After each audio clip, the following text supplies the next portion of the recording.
Falls are a huge deal for millions of older adults. But here's the most important thing you need to know. A lot of them are preventable. So that's what we're going to do in this explainer. We're going to break down the latest world guidelines into a simple plan to help you stay safe, strong, and independent in 2025 and for all the years after. Let's start with this quote from Professor Bernard Isaacs, because it really hits home. We're not just talking about a little bump or a bruise here. A single fall can completely change your life and that independence we all cherish. It's a powerful reminder of just how much is at stake. And look, this isn't some rare thing that happens. The numbers are pretty eye-opening. Every single year, 30% of adults over 65 will have a fall. That's almost 1 out of every 3 people. A statistic like that shows you why prevention isn't just, a nice idea. It's absolutely essential for healthy aging. But here is the good news. And it really is good news. While that risk is very real, it's not something we're helpless against. We actually have a globally recognized evidence-based roadmap to prevent falls. So we're shifting from just understanding the danger to actively overcoming it. So here's how we're going to break this all down. We've talked about the danger. Next up, we'll help you figure out your personal risk level. Then, for those at higher risk, we'll dive into what a deeper assessment looks like. After that, we'll open up the prevention toolkit, the good stuff. And finally, we'll put it all together into a real, concrete plan for 2025. Okay, let's start with what's probably the most important idea here. Fall prevention is absolutely not a one-size-fits-all thing. The whole modern approach is built on a personalized pathway. So the very first step is to figure out where you fit, so you get the exact right advice for you. Okay, so this is the official algorithm from the World Guidelines, and whoa, right? I know, it looks incredibly complex, kind of like a circuit board, but please, don't worry about it. We're going to break this all down into simple questions and easy steps.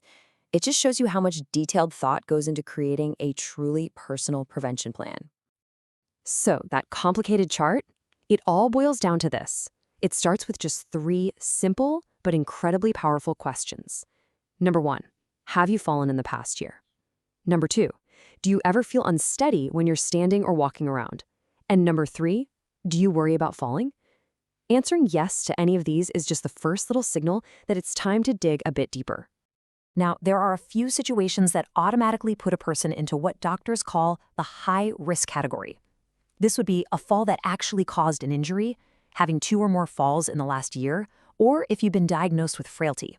It also includes being unable to get up after a fall without help, or if a fall involved losing consciousness. If any of these ring a bell, it's a clear sign that a much deeper look is needed. So for anyone who falls into that high-risk group, the next step is what's called a multifactorial assessment. This is way more than just a simple checkup. It's a super comprehensive look at all the different things that could be contributing to fall risk. And I really want to drive this point home. This assessment is a full 360-degree review. Think of it like a team of detectives looking at your personal situation from every single angle to build a completely customized safety profile. It's proactive, it's personal, and it's incredibly thorough. So what are these detectives looking for? Well, they cover a whole range of areas. They'll look at your mobility, your gait and balance. They'll review every single medication you're on. They'll check your heart health, your vision, your hearing, even your feet and the shoes you wear. And they'll look for hazards in your home. It's the whole shebang. All right, so once those risk factors are identified, we get to shift from just assessing to actually taking action. This is the fun part. This is where your prevention toolkit comes in. And these aren't just guesses or suggestions. These are scientifically proven strategies that become the heart of your own personalized plan. And let me be crystal clear about this. The cornerstone, the absolute foundation of this entire toolkit is exercise. Out of all the things scientists have studied, a proper exercise program has been shown again and again to be the single most effective way to reduce your risk of falling. Period. But listen, not just any exercise will cut it. The guidelines are really specific here. The best programs are the ones that challenge your balance, in a safe way, of course. They use functional movements, things you do every day like getting up from a chair. They include strength training. And to really get results, you've got to be consistent. We're talking at least 3 times a week for at least 12 weeks. So, exercise is absolutely key, but it works even better when it's part of a bigger plan. This means you combine it with other specific actions based on your assessment. Maybe that means working with your doctor to review your meds, or getting a pro to do a home safety check, or making sure your eyeglass prescription is up to date. It's all connected. Okay, so we've gone from understanding the problem to figuring out personal risk to exploring the best solutions out there. Now it's time to bring this all home and put it together into a simple, actionable plan for 2025. So here's your big takeaway. If you remember one thing, make it this three-step plan.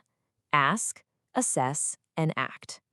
First, ask yourself those three key questions we talked about falls, stability, and worry. Second, based on those answers, assess your risk with a doctor or a physical therapist. And third, and most importantly, act on the personalized prevention plan you create together. Ask, assess, act. That's your path forward. So I'll leave you with this question, because all this information is only powerful if you actually use it. So thinking about everything we've covered, what is the very first small step you're going to take this week to protect your mobility and your independence?